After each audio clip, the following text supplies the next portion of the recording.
Finally, in 2012, I got a call from my friend Clark Reehm. That in and of itself wasn't all that unusual because Clark pretty much calls me every day. But he had some really important information. He wanted to tell me about a place called Camelot Bell in Texas, where a guy named Mike Frazier was trying to produce the world record bass, or at least the Texas state record bass. He'd already had several 15-pounders come out of the lake he'd built, and they were catching double digits pretty much every day. Obviously, I'm intrigued by this because I wanted to catch my first double digit. So I called Mike up to kind of get the lay of the land, and he invited me to come down and write a story about it. I called my editors at Bassmaster, and they were obviously thrilled with the idea too. So with the Classic coming up in February of that year, I was already headed down to Shreveport. I figured I would tack a few days onto the front of the trip to set up a trip over to Mike's place. So right before the Classic, I'm due to fly down to Shreveport, and Clark's going to pick me up, and we're going to head on over to the little town of Coolidge, Texas, where Mike had built his ranch.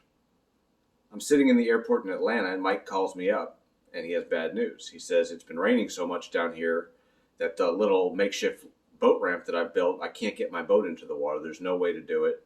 Sorry, we're going to have to cancel the plan. So I'm pretty upset at this point because obviously I've tacked on a couple days, but more importantly, I thought this was my legit shot to catch my first double-digit bass. So I'm sitting in the airport in Atlanta trying to figure out what to do. Headed to Shreveport. Clark picks me up at the airport. We go and have lunch and come up with kind of game plan B.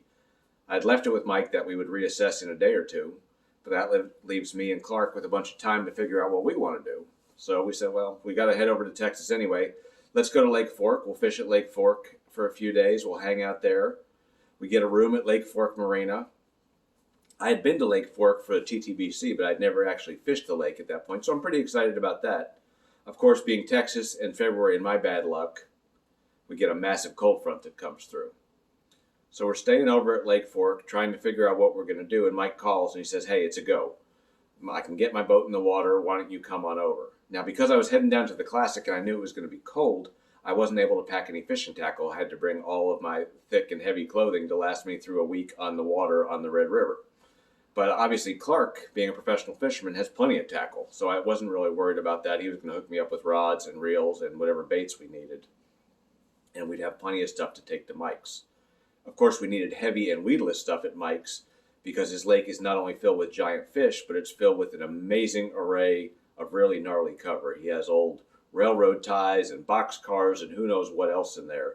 He recommends you don't use anything less than 65-pound braid, and the only real option was a spinnerbait, a chatterbait, which at that point was less of a player than it is today, a jig, and various Texas rigged plastics.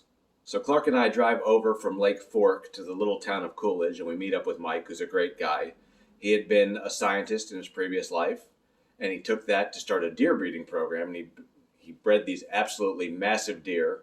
And when that market cratered a little bit, he turned his sights on building the state record or world record largemouth.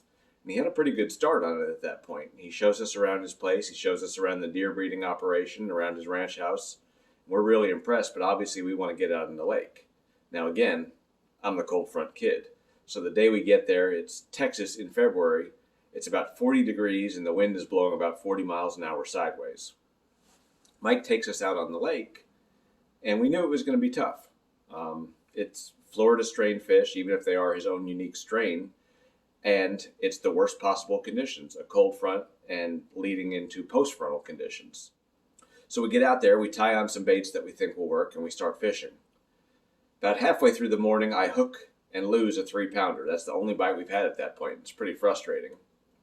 Mike's trolling motor batteries are starting to wear down. We think we have limited time before we're going to have to go in for lunch and give the batteries a chance to get juiced up. And I finally get the bite I'm waiting for. And it's a fish like I've never seen before. It comes up and I just see these giant hubcap looking eyeballs staring at me. Comes up actually pretty quickly, but the fish sees the boat and it makes another dive down. And I'm thinking to myself, oh crap, this is my one legit double-digit chance, as you can see above me. But we get it into the net and we're thrilled. Mike puts it on the Boga Grip. It weighs 12 pounds. 12-pound fish is the fish of a lifetime. It's not the teeners that are showing up at OH Ivy these days, but it was a legit Boga weighed 12-pounder, which, if you know, 10-pounders are substantially rarer than 8s and 9s, and 12-pounders are substantially rarer than 10s and 11s. So it's a true hen's tooth, a rarity, and I'm thrilled that I have it. So the spinnerbait that Clark had given me to use, and the one that I produced the fish, which you can see above me is currently in the replica, was made by a guy named George Jean. George fished the FLW Tour for a couple years. He actually won a tournament on Pickwick in his rookie season. And he also owned a tackle company. He was probably best known because he made a flipping reel, a really simplistic reel dedicated just to flipping and pitching, which, if I'm not mistaken, eventually became the basis for the flipping reel that Ardent put out. But Clark had gotten to know him by helping promote the reel at various boat shows and expos and things like that. And George also made spinnerbaits, and that spinnerbait hanging in that fish right there is the one that I used to catch it. So we're staying at Lake Fork Marina. We head back. We had this day where we got a total of 2 bites, but one of which was a 12-pounder, so I was thrilled. And Clark says, "Are you going to get a replica made?" And at that point, I had no replicas on my walls. I now have 7, I believe. That was going to be my first one. And directly across the street from Lake Fork Marina and Motel, where we're staying, is Lake Fork Taxidermy. So we go in there, and they made it really easy on us. They have tons of molds of 10-pound plus fish. They looked at the pictures of the fish. They said we could match it. It was a very pale, washed out fish without a lot of coloring on it. And they really nailed the paint job on it. I give them a lot of credit for that. As we were leaving, they said, "Do you want the lure in the mount?" And I said, "Sure." I said, "Clark, are you okay with that?" He had a limited number of these spinnerbaits at that point. He said, "Absolutely." He said, "You caught the fish of a lifetime today. The lure should be in its mount." So we go back to the boat. We get the spinnerbait out. We give it to them. And as you can see, it's up on my wall today. I'm certainly thrilled that I had the opportunity to catch a 12-pounder. It's something that most bass fishermen won't have the opportunity to do in their lifetime. But you'd think that I would have learned a lesson from it. The odd thing is, despite the fact that I own hundreds and hundreds of spinnerbaits, I've never made another cast with a George Jean spinnerbait in my life. In fact, except for the one that's hanging from my replica, I don't even own any. And it's not like I don't have a lot of spinnerbaits. I have boxes and boxes and binders full of them. If you look on the pegboard over there, I have hundreds more. I could probably buy a new bass boat, maybe 2, with all that I have invested in spinnerbaits. Yet the one thing that I don't have is the one spinnerbait that produced my greatest moment as an angler. So what I'm going to do right now is I'm going to turn off this recorder. I'm going to head inside. I'm going to try to track down George Jean and order a whole lot more.